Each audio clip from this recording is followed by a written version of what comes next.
Thomas Green here with the Peaceful Parenting Podcast. On the episode today, we have Rachel Murphy. Rachel, welcome. Thank you for having me. It is my pleasure. Would you like to take a moment and tell the audience a bit about yourself and what you do? Sure. Like you said, my name is Rachel, and a few years ago, my family and I became really aware of how a lot of teens just don't have a lot of life and leadership skills. And so we started a group called Raising Confident Teens, and we started a podcast which my teens co-host with me. And through all of this, the people in our community, I would ask them, what do you wish you'd most learned as a teenager? And the answer I kept getting over and over was, I wish someone had taught me about money. And so as a result of that, I started teaching the people in our group about money. Because when my husband and I had first gotten married, we had gotten into a huge amount of financial debt. We had an internet service provider business that we started back in the early 90s, back when the internet was just coming out. And we got into a huge amount of business debt, and we sold that business, but we ended up $50,000 in debt. And it just took us a while to dig out of that. And because of that experience, I said, when my kids get to be old enough, I'm going to start teaching them about money early so that they don't experience the same regret that we face. And so that's what I've done. And I started teaching the people in our group. And then last year I turned it into a book called Am Not Your ATM. You have ATMs in England. That's a cool title. We call them cash machines, but I think it does say on the machines that they're ATM machines. But thank you for sharing your story. In terms of what you teach your children versus what your mistakes were, what's the main differences there? I don't think that most parents in their minds are thinking, oh, I want to ruin my children and not teach them anything. It's a lot, well, for my generation at least, we were the first generation that really had access to credit cards. Our parents' generation, not so much. If they spend all their money, they just had to stop buying stuff, right? They couldn't go beyond what their income was. And so when our generation came up, our parents really didn't know how to teach us how to navigate all of that. And as a result, a lot of people got into a huge amount of trouble really fast because credit will let you buy stuff you can't afford and you wouldn't have otherwise bought. And so my goal with my kids has been to make the lessons not lectures, which I think is what a lot of parents tend to do because they don't know what else to do. They just say, don't get into debt, save your money. What does that really mean? I don't know. When you lecture me, I can't internalize it. I can't realize what it is I'm supposed to be doing. So we teach them through practical life lessons. So let me give you an example. How old are your kids, Thomas? 6, 4, and 1. 6, 4, and 1. So yours are little. I know that Jake has teenagers. So, when our kids turn to be about 10 or 11 years old, we start turning over parts of the budget to them that are related to them, that they can be interested in. So, like, pretend you go out for ice cream every week with your kids, and you always pay. Well, what if you gave them a salary at the beginning of the month, said, this is your ice cream money, you need to handle it for the month, right? So whenever you went, they're in charge of paying for it, right? And when they run out, they run out. And so that's just an easy way to start easing into it at a young age. And if they make the mistake of, I spent all that on something else, then it doesn't hurt as much as if, we wait till they get to be an adult and then they just have to learn that lesson out on their own. And then they're like, I can't pay my rent,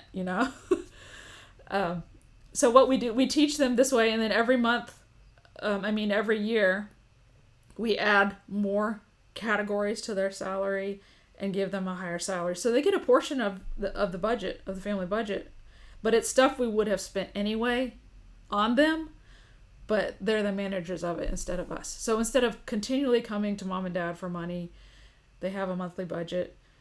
So we start out, with just a few things when they're little, maybe spending money, school lunches, stuff like that. And then gradually we add to it. And then by the time they graduate high school, they're handling, 12, 15 categories every month. And they just get, a monthly salary at the beginning of the month. And they have to decide, what's going in what budget category that month. And that way they learn how to reconcile a budget, how to do sinking funds. They learn all the lessons in a safe environment where if they mess up, the mistakes aren't so big. It's definitely it's a great approach, and I think it's certainly better than what is currently used, which is basically nothing at all. How do you? What are your thoughts on the fact that some individuals, adults, they would actually continue to make the same mistakes over and over again, and they actually do know what to do, they just don't do it? What are your thoughts there? Yeah, that you have to realize why are you doing that? You're not seeing the benefit of if I make a budget and have to live in it, if I can see, if I save this money here now, that means I might be able to go on a nice vacation, in 6 months. Or I could spend it, on stuff that I might want to buy. Like maybe I want to go out with my friends or whatever. I might want to do that. But if I knew doing this is going to prevent me from doing that, I might make a different decision. A lot of people just don't think through, well, what do I really want? Where am I going with this? Do I want to be able to buy a house? Do I want to be able to do other things? And you can do anything you want. You just can't do everything you want, right? Pretty much. You just have to decide what are the trade-offs I'm willing to make. And if I choose wisely now, then maybe I can have better later. It can't be something that someone forces on you, right? It can't be forced on you by someone else. You have to decide for yourself. Otherwise, you're not motivated. Well, when you were saying about it being a lecture in some instances, it made me think about dietary stuff. So the lesson is always like, eat your vegetables. And yet lots of people tend to eat junk food because they know that they should eat vegetables, but they do junk food anyway. And the junk food, in this analogy, would be the credit card. Any thoughts there? Right. Yeah. Yeah. That's a good comparison. Eating your vegetables, and it's a lot of people don't have any goals, and they don't really think about where they're going. If you want to be in good shape and be healthy and be able to keep up with your kids, you might want to think about, how does my health relate to that, right? What am I putting in my body, and do I want to be having to take all kinds of medications when I'm older? You do have to do a little bit of adulting and say, I'm a grown person. if you're the parent, I'm a grown person, and every decision I make is going to impact me for good or for bad, right? Very rarely is a decision just keeping you on an even. It's either affecting you better or for worse, right? So coming back to, let's say, I've got like I said, a 6-year-old. How early what are your thoughts on how early you would actually teach about money? 6-year-olds are old enough to understand that money means something. They watch you buy stuff. We don't do super strict when they're that age, but we do like, hey, do you want to earn some money? You can do these chores, and we teach them, save 10%, give 10%. A lot of parents do that, the 3 jars or the 3 envelopes where you save 10%, give 10%, and you spend the rest, which I think is a great start for kids, but I feel like there needs to be something in between that and living on your own, because in reality, no adult's life is like that. You don't get to save 10%, give 10%, and blow all the rest of your money on whatever you want, right? And I think that's a big wake-up call for kids when their parents have let them pretty much blow everything that they get, their income if they have a job, and then they don't learn, well, there's needs and there's wants, there's stuff I have to buy, if they've never really had to buy things. And when you start turning over the responsibilities to them as they grow up, they start realizing the finiteness of money. It's not just unlimited. Like if you were to turn over a clothing budget to your kids, here's your clothing budget, either for the season or the month or the year. Some families do it that way. They start being a lot more mindful about what they buy. When, like if I buy this, I'm not going to be able to buy the shoes I want, maybe. Or, they can start understanding, if I buy this, I can't buy something else. And they start becoming a lot more mindful about their purchases. Like our teenagers, they all have, we used to go out once a week for dinner, and mom and dad used to pay. And so we started turning that over to them, and they became a lot more mindful about what they picked off the menu, right? Because it's my money now. It's not mom and dad's money, right? And I'm going to have water. I'm not going to have that Coke. So it's just a matter of, and you don't have teenagers yet, but something that teenagers love is control. And they want to be an adult, but they're still a kid, but there's so much they can't control. But this is something you can give to them, in a safe way. I wouldn't like say, here, handle all the budget for yourself. I'd slowly give them a little bit at a time. But it's something they can control in a safe environment, and it makes them feel like they're being responsible and more of an adult, right? One of the things I noticed on your profile was about schooling. So why shouldn't you let the schools do it? And I have noticed that it's a trend that schools are attempting to do it. What are your thoughts there? Right. And I don't see anything wrong with the schools doing it. Over in the States, there is no real standard. So like a school could say we have a financial literacy program, but there's no standard. It could mean we put a few math word problems in that had to do with finances in the math curriculum. It's not real rigorous. And they've done studies on what makes a good financial literacy program. And the 3 factors they've found that really make a difference in whether a kid is going to retain the knowledge is it has to be interactive. So they have to feel, like they're participating in it. It has to be repetitive, which means we don't just do this one time and then that's it. Because, you ever do something and you do it once and then you go to do it again 6 months later and you're like, how did I do that? I can't remember. You're right. Doesn't even need to be 6 months for me. It can be 2 weeks. Right. But if you have your kid continuously doing the budgeting and working on the stuff, it's repetitive and they're going to learn how to do it, It's not like I did it once in financial literacy class and now I'm on my own and I don't remember what they told me to do. Right? And it also needs to be something that is relevant to them. Right? So sometimes financial literacy problems are something about retirement, which we talk to our kids about retirement, but a lot of times that is so far off for them, they're not interested, right? But if you were to talk to them about, hey, how are you going to come up with money to buy a car? That might be something that they would be more prone to be interested in. So, I have no problem with schools doing financial literacy. I feel like the more exposure, the better, but I feel like a lot of parents may use that as an excuse not to teach their own kids and think that they're getting all they need, and then they're going to be out on their own. And it's kind of like, the illustration I like to use is, it's kind of like learning to drive a car. Here, when we teach our kids to drive a car, we start out in like a parking lot, and then we go to like a little subdivision where there's some houses, and then we go out to a street that's not so busy, and then we'll go maybe into town, and then we'll go out on the highway. We don't go straight from the parking lot to the highway. We give them baby steps in between.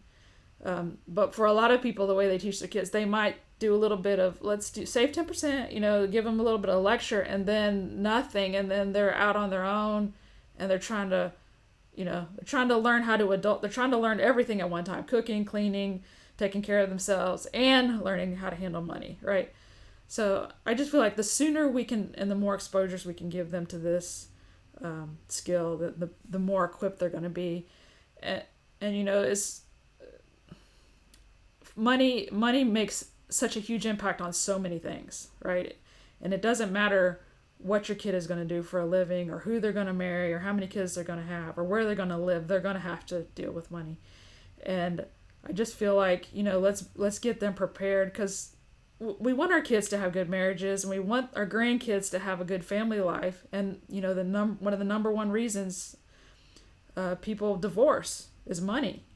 So if we can eliminate some of that from their future, it just will affect generations to come. I would also add that the more number of years, or the more time that you can give someone not dealing with borrowing with credit cards, I would say maybe the less likely they are to actually use it. Have you thought about that at all? Well, I'm not anti-credit card. When my husband and I went through that big financial struggle ourselves, we didn't use credit cards for like 10 years. But I'm not anti-credit card. I think you can use them as long as you pay them off every month, and you're responsible with it, and you're aware of what you're spending. But I agree with you that if we don't have to spend all those years digging out of the mess we make, we have all those years in order to build wealth, right? Just think about what wealth you could build if you start when you're a teenager, and what a better position you'll be in. Because in America, a lot of people don't start investing until they're in their 30s, because they're just trying to straighten up the mess they made in their 20s. Just think about all the what a better position you could be in if you know from the very beginning, how to build wealth. Everybody has the complaint, I don't make enough money, which is a strange complaint, because everyone has different amounts of income, right? The person that doesn't make as much has that complaint. The person that's middle class has that complaint. The person that's high income has that complaint. So how can everybody have the same complaint? It's because they haven't learned how to live within their own income. And true, there is a certain amount you have to make, to survive. There is that threshold. But once you get past that, you just need to learn to manage.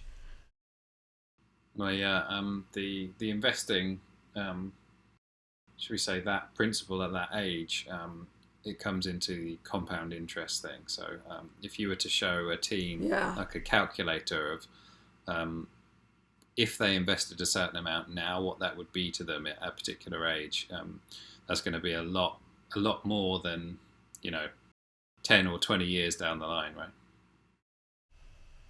Yeah, it's like would you take a penny doubled? Have you ever heard that one? Would you like $1 million now, or a penny doubled every day for a month? And you would think the penny is not going to be very much. And it's not very much for like the first 20, 25 days. But at the end, it starts speeding up faster and faster, right? So yeah, the compounding interest. So for parents that have teens, and you mentioned my co-host, who unfortunately can't be here, he has teens. What should he do, or what should parents do to get started with being, let's say, guiding their teens to better habits? Yeah. The first step I would take would be not even to talk to them yet, but just to start thinking about, well, what do I spend on my teens? Like, let me write down. I'll give you guys a freebie as a spending tracker, where you can just write down, the date and what you bought for them and how much it was, and just kind of start keeping a log, like what is flowing through my hands that I could eventually turn over to them, and then just start finding one or two of those categories. Say, hey, this month we're gonna turn this over to you guys, and let's see how you handle it. And if they handle it well, give them more a little further down the line, and just let them start practicing what it is to handle money, and to just having to budget and to do all those skills that we all are going to have to learn no matter what age we are. So when we get out on their own, they're either going to learn it now or learn it later. They're better to learn it now with mom and dad. Yeah, 100% agree. So, in terms of your work, you said you're a coach? Is that right? Yeah, I help parents teach their teens about money. We also have a podcast that I do called Raising Confident Teens. Two of my teens co-host with me, and we just talk about life and leadership stuff. Um, so that's basically what I do. Yeah, A and podcast I with your wrote a book kids, about eh? the money. Yeah, Sounds yeah, great. In it's fun terms most of the time. in terms of what the problems that typically, let's say, parents come to you with, what are the main issues that people say, yeah, this is a problem? My teens don't understand the value of money, and a lot of it is that because they just don't have to manage it. They can blow it. And, there's no. It's one thing if you can just spend it on whatever you want, but it's another thing if you have, I got these needs. I need to take care of them first, and I need to learn to make sure they get taken care of first, right? You see a lot of people these days, the kids aren't leaving the house. And sometimes that's necessary, but a lot of times that's preventable. It's just because they didn't learn skills they needed, you know. You, a lot of people are like, I want my kids to enjoy their childhood and teenage years, and that's fine. I mean, my kids enjoy they play sports, they do fun stuff. But it's also, this is the best time. They're going to get out in life. One of my friends says middle school, high school, which in the United States is about 12 to 18. Middle school, high school is the time where you are building your hammer, right? And once you get out on your own, your job is going to be to pound nails as fast as you can.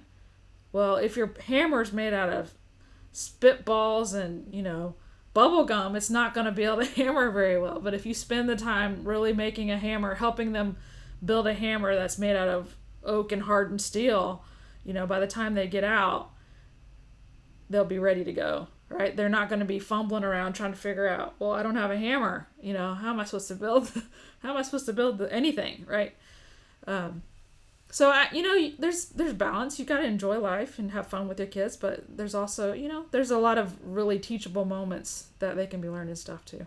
Some questions that I think you get asked, and one of them is how to make failure your friend.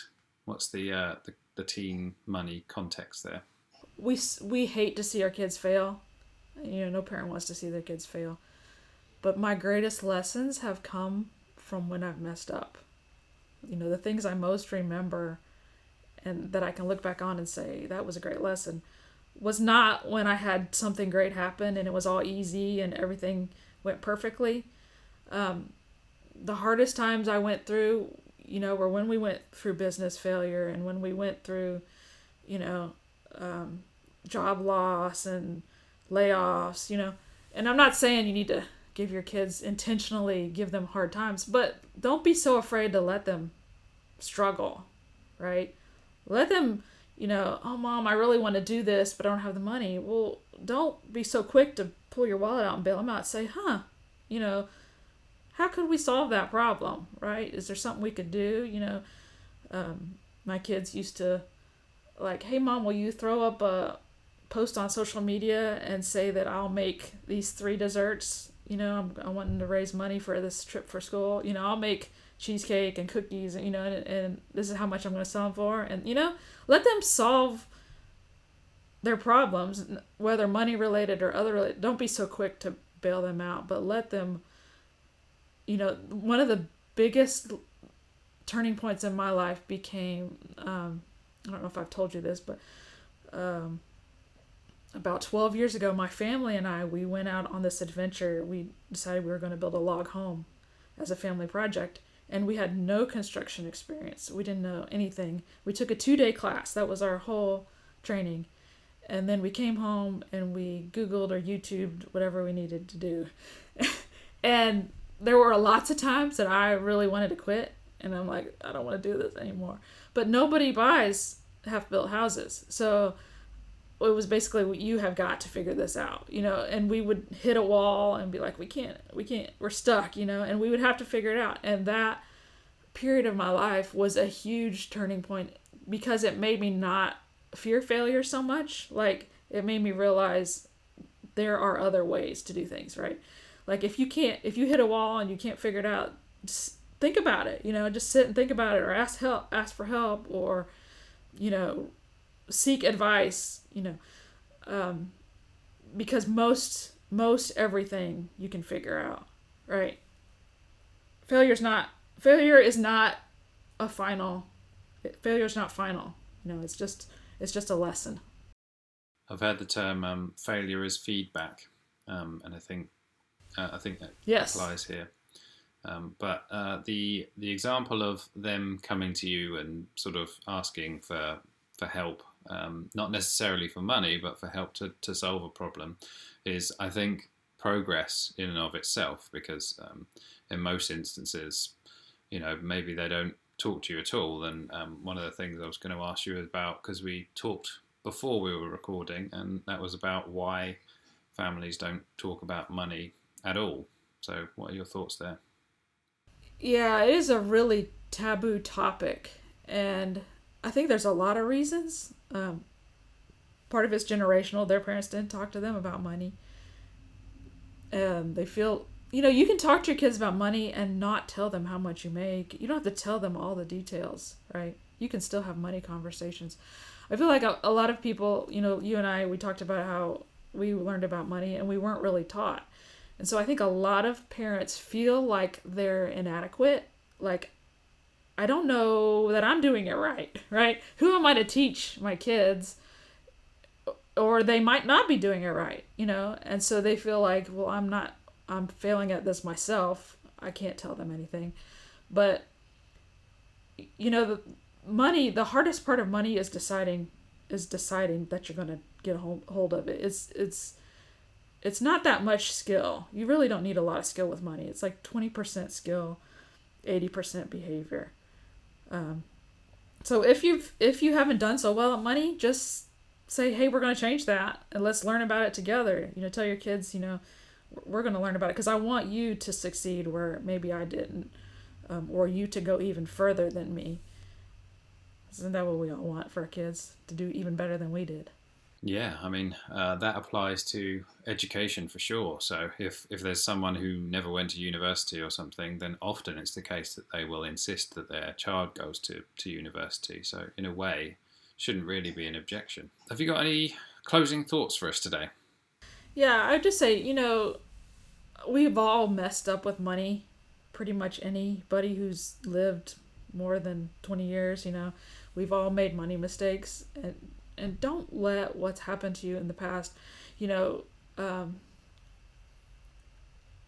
our big mistakes happened more than 20 years ago.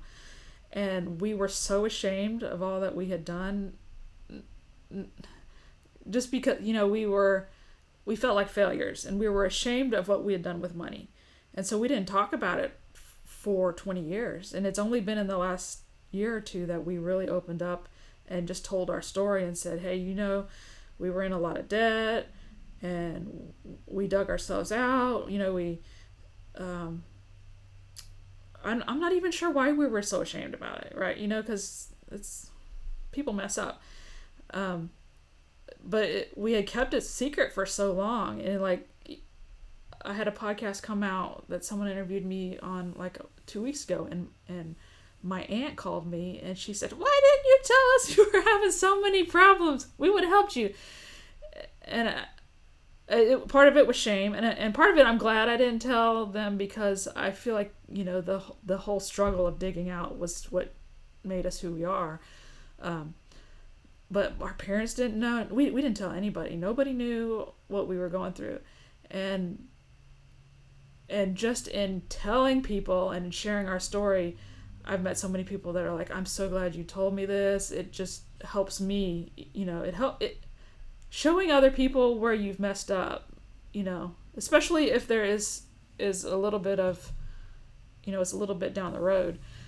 It just gives people more hope that, we could have kept it to ourselves and just, we know we dug our way out and we succeeded, but to share your struggles with other people, it gives them hope.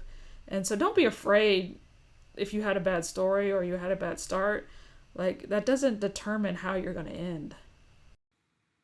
Positive note to end on. And coming back to the failure is feedback thing, right? And for those Yes. who, let's say they have a teen and they need some help teaching them about finances, where do they find you? Well, I've set up a page just for your viewers. It's rachelmurphycoaching.com/peaceful parenting, and I'm going to have some freebies on there. A spending tracker where if you want to keep a log of what you're spending so that you can think about how you might want to design a plan. My book's on there if you want more details about how we did it with our kids. A link to the podcast, and the top 3 books I recommend for parents of teens about money. The books I love to get my kids to read. Well, I want to go to the page just for that. I want to know what your opinions on the three best books are. So thank you for your contribution and also for being a great guest. And Rachel Murphy, thank you very much. Thank you for having me, Thomas. I had a good time talking to you.